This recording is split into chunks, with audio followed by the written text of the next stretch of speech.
ta saulė mus palieka ir lyg vakaras žėrėt. Ir matyt, kaip upė gluosnis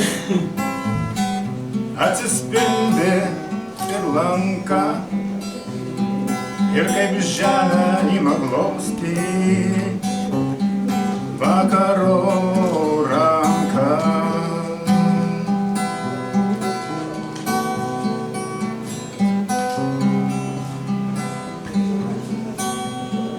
Ir girdėt ties galva skrendant nepažįstamus paukščius. Ir matyt į tamsą brendant kažką murmančius medžius. Senukai babutas jau, bet visi atsimena, kad kunigas važinėjo su mašinu. Tai o kita tai neužmiršta, pavardės susimiršta, kad nieko ypatingo nenuveikia, bet kad su mašinu važinėjo kunigas, tai labai buvo toksai svarbus įvykis ir dėl to atminty išliko. Tai pernai buvo jo kaip tokie jubiliejiniai metai, 120 nuo gimimo, tai ir pabandžiau parašyti kažką tokio naujesnio, koda nebuvo nei Svedasiškiai, nei kiti nebuvo apie jį paruošę. O kas čia daug svarbaus apie Šaučiūnų, kad jisai irgi, reiškia, palikęs pėdsakų, ne tik Aukštaitijoje, bet ir Žemaitijoje. Tai taip gali būti įdomus visiems, ir žemaičiams, ir kupiškėnams, ir biržiečiams, ir galbūt labiau pabalninkėnams, ten taip ant ribos tie grudbinėnai, ir Svedasiškiams, ir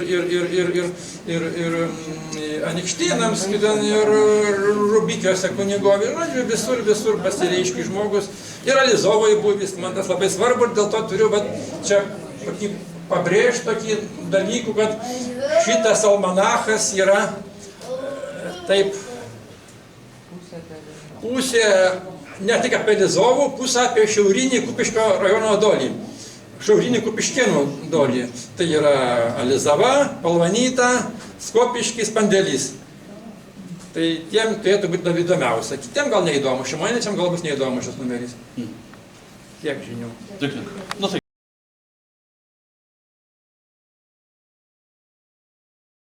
18 amžiaus, kaip reikėjo surasti pradžią Matulionių Kupiškyje gyvenimo, tai truputį buvau pasimetęs, nes nebuvo Matulionių, o buvo Jurgelioniai. Pasirodo, kad tam tikrų laikotarpio vaikus krikštydavo pagal, sakykime, senelio vardą. Buvo Jurgis, reiškia, jų protėvis, ir tiesiog, o paskui vėl grįžo prie Matulionių. Čia ne vienas toks atvejis, daug tokių atvejų, bet vienas iš tokių, ieškant žmonių pėdsakų genealogijoje, į tokius dalykus reikia atkreipti dėmesio. Kartais galima pasimest, kažkur dingo, niekur nedingo, metrikų knygose viskas surašyta detaliai. Reikia atidžiau tik tai nagrinėti. Ačiū už dėmesį.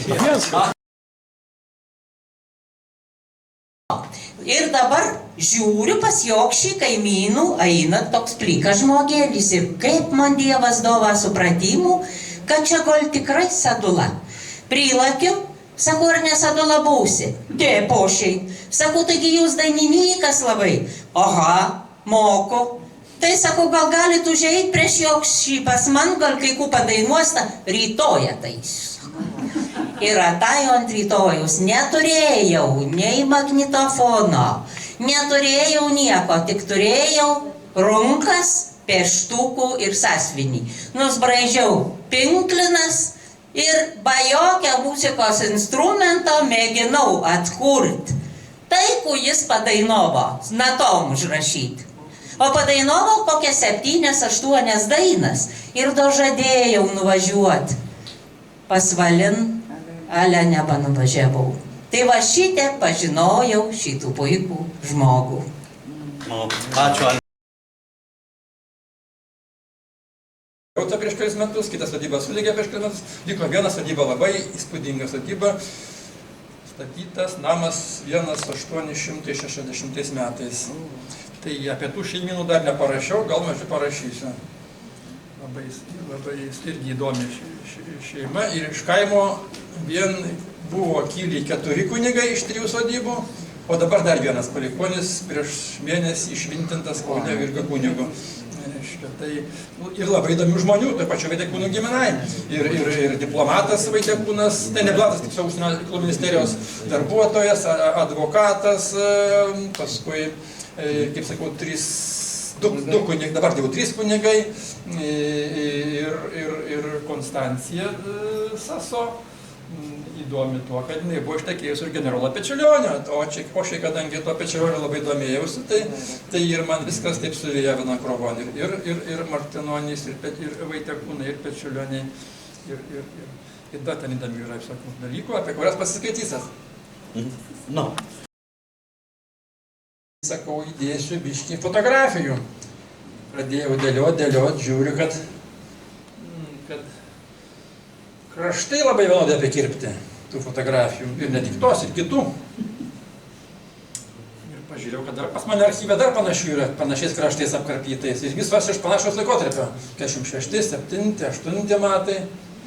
Nu ir aš supratau, kad čia yra žmogaus, kurį aš pažinojau, bet kurio apie nepaklausiau apie jo fotografijas. Gavau iš jo kelias mano fotografijas, turiu netgi negatyvus jo gavęs dovanų, bet kad jisai fotkins būtent tas nuotraukas, nepaklausiau. Tai va taip ir paskui teko pačiom įsiaiškinti, kas čia galėjo būti toksai par žmogus. Pasirodo, žmogus iš Miliūnų, kaimo, Užtupas. Kretinga vadinasi Užtupys vadinasi Kretingoje, nes reikėjo nuo saugumo kavotis, tai biškai pavardį pasikeitė ir išgyveno 100 beveik 2 metus. 25 metų, sausio 21 dieną, ties Palvanytį, buvo nuleistas desantas iš Vokietijos, tai yra tiksliau iš Prūsijos, su vadinama diversinė grupė, kurių sudaro Kupiškėnai. Daugiausia Kupiškėnai buvo panevėžiečių keli. Tai nuo šito desanto išmetimo faktiškai prasidėjo organizuotas pasipriešinimas Kupiškio krašte, partizaninis pasipriešinimas. Iki tol buvo tokie stichiniai, kažkur parapijai, miške, kažkur susibūrė vyrai, kažkur ten nušava, kažkur ten užpakalį patarkovo, dar kažkur tokie padarė. O čia jau jie buvo paruošti tam reikalui, tam kovai priešo užnugaryje. Ir gaila, kad vadas šaudymo metu buvo suimtas gyvas, Gogelis iš Obonių kaimo. Tai jam neteko sudalyvauti daugiau, bet būtent iš Gogelio bylos galima buvo atkurti, įtardė ten kelis mėnesius, ir iš šio bylos galima buvo atkurti to desanto tam tikras detalės. Dalį savo gyvenimą jaunystį praleidžiau Panevėžy. Dirbo Kupiškino 78 metų, ganiau pradžiaukus dabartinai gimnazijoje. Dabar ponė senjora, arba pensininkė, nežinau, kaip pavadinsiu, tik nepagadinsiu. Rašinėjau po trupučiuku.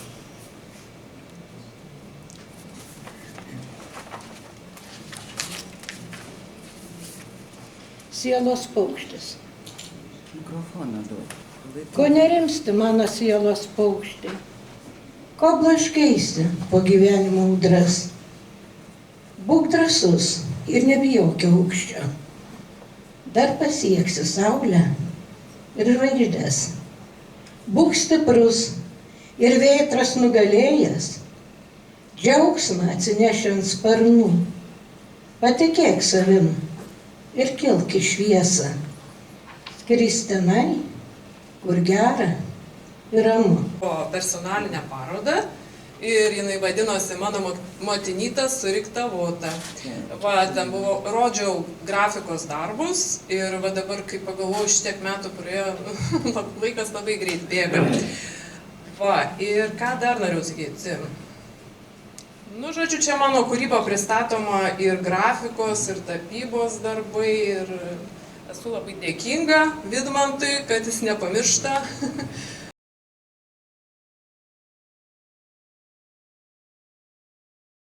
Man vienas iš Viešgo ir Dabromislių žmogus. O Vienas iš Viežgų, paplokim jam. Žinojo ir kiti, bet matyt negalėjo ateiti. Vasarą, šienapjūtą, rugiapjūtą. Seniai pasibaigė, neprasidėjo. Prasidėjo jau būtent girdėjau, Miežis vakarpjova kažkur. Ar ankstyvas bulves kas? Arba. Tai vėlgi Alizovos paropija. Bet kelias yra Kupiškis, šitas kur fotografijoje Kupiškis Pandėlys. Ir Viežgai kažkada buvo kaimas per 2 paropijas. 8 sodybos, 4 kiemai Kupiškio, 4 Pandėlio. Galvokit kaip norit. Dabar visi kiemai Alizovos paropijos. O aš irgi iš Alizovos paropijos. Tai va taip ir suveina visi.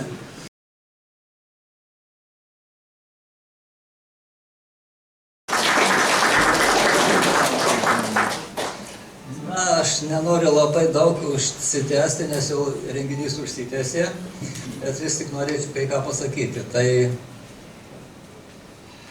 Emilija Meškauskienė, prisiminimai. Prieš eilę metų aš gavau šitos prisiminimus iš gerbiamo Lino Vidugirio amžinatilsį, vieno iš Kupiškėnų enciklopedijos autorių. Ir perskaitęs tikrai susižavėjau paprastos Smilgių kaimo moters prisiminimais apie savo vaikystę ir jaunystę, nes tęsinio paskui jau neparašė. Ilgą laiką nieko daugiau nežinojau apie Meškauskienę ir giminės istoriją. Ir sugalvojau pradėti paieškas, ieškoti žmonių. Vis tiek galvoju, yra vaikai išlikę, gal anūkai. Ir prasidėjo viskas nuo Kęstučio Meškausko. Pirmiausia, pavyko surasti Kęstutį Meškauską, kuris čia dalyvauja irgi, kuris anūkas Vytauto Meškausko, Emilijos Meškauskienės sūnaus Vytauto, vienintelis anūkas, berniukas greta reiškia su seserų. Jis parodė savo albumą, nuotraukų daug buvo ir svarbiausia, užvedė ant kelio paieškas tolimesnės, davė telefoną, adresą savo pusseserės Raimondos Budvytienės, kuri čia irgi dalyvauja su vyru ir daugiau čia yra giminės atstovų, matau. Ir prasidėjo tas bendravimas, susirašinėjimas, skambinimai. Ir dabar baba mus visus sukvietė. Suvažiavom visi, kas tik galėjom. Ir anūkai, ir proanūkai, ir proanūkų nemažas būrys. Tai džiaugiamės tuo susitikimu ir dar pabendraukim. Ačiū labai.